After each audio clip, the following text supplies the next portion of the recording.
ఓటక్కుతో ఉత్తరాంధ్ర ద్రోహులను తరిమి కొట్టాలని వైసీపీ ఉత్తర నియోజకవర్గం ఎమ్మెల్యే అభ్యర్థి కేకే రాజ్ అన్నారు.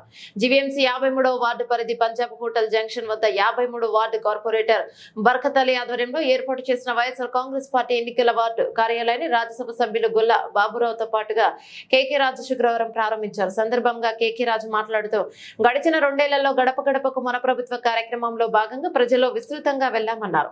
ప్రజల సమస్యలపై పూర్తి అవగాహన తమకుందన్నారు. రానున్న ఎన్నికల్లో గెలిపిస్తే ప్రజలకు మేలు చేస్తామంటున్న కూటమి నాయకులు గడిచిన 5 ఏళ్లు ఎక్కడికి వెళ్లారని ప్రశ్నించారు. రాజ్యసభ సభ్యులు గొల్లబాబురావు మాట్లాడుతూ గత ఎన్నికల్లో విజయం సాధించిన టీడీపీ నేత మాజీ మంత్రి గంటా శ్రీనివాసరావు 5 ఏళ్ల పాటు ప్రజా సమస్యలపై విస్మరించి తన సొంత ప్రయోజనాలు చూసుకున్నారని, అయితే స్వల్ప ఓట్ల మెజార్టీతో ఓటమి పాలైన కేకే రాజ్ అధైర్యం చెందకుండా సీఎం జగన్ సహకారంతో ప్రజల సమస్యల పరిష్కారమే లక్ష్యంగా నిత్యం ప్రజల మధ్యనే ఉంటూ వారిలో ఒకరయ్యారన్నారు.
చూడండి సార్ చూడండి.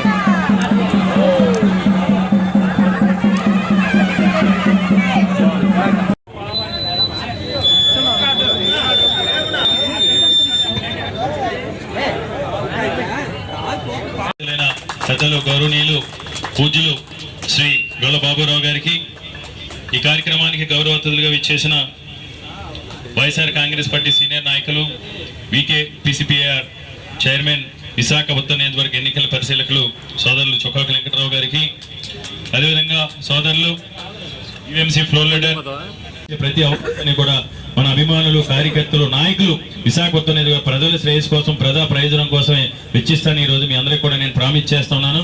ఏదేమైనా ఈరోజు మన నియోజకవర్గం ప్రత్యేకమైనది.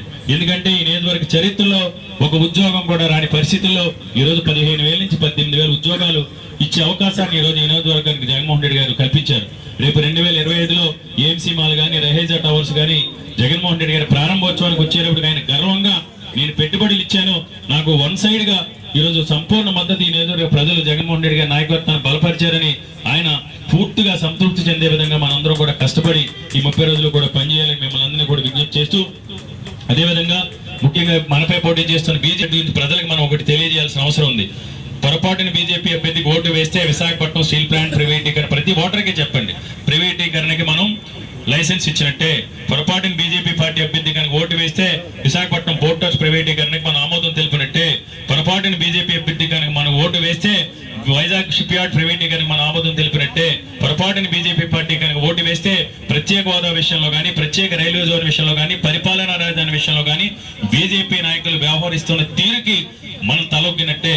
కాకపోతే ప్రతి ఓటర్కి చెప్పండి, ఎందుకంటే ఈ రోజు విశాఖపట్నం అనేది ఒక అంతర్జాతీయ నగరంగా రూపుదిద్దుకోపోతుంది. అలాంటి నగరంలో బీజేపీ అభ్యర్థి మన విశాఖ ఉత్తర నియోజకవర్గంలోనే పోటీ చేస్తూ ఉన్నారు.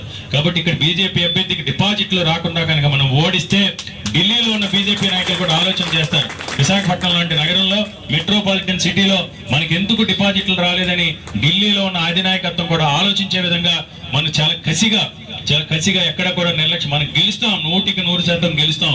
కానీ బీజేపీ అభ్యర్థిని డిపాజిట్లు కూడా రాకుండా ప్రతి ఓటర్ని కనుక ఓడిస్తే అది ఈ రోజు మన నగర అభివృద్ధికి వాళ్ళు కూడా సహకరించే అవకాశం ఉంది. తెలిసిన వాళ్ళని ప్రతి ఒక్కరిని కూడా చర్చ చేయండి. ఈ 30 రోజులు మీరే అభ్యర్థి అనుకోండి, తప్పకుండా బీజేపీ అభ్యర్థిని కనుక మన డిపాజిట్ రాకుండా ఓడిస్తే మనం కోరుకున్నవన్నీ కూడా విశాఖపట్నానికి వచ్చి తీరుతాయి. విశాఖపట్నం అభివృద్ధిలో మన భాగస్వాములు అవ్వాలని మిమ్మల్ని అందరినీ కూడా విజ్ఞప్తి చేస్తూ ఈ రోజు ఇక్కడ విచ్చేసిన కార్యకర్తలకి, అభిమానులకి, నాయకులందరూ కూడా మరొకసారి శిరస ఉంచి ధన్యవాదాలు తెలియజేసుకుంటూ జై జగన్, జై జగన్, జై జగన్, జై జగన్, జై జగన్.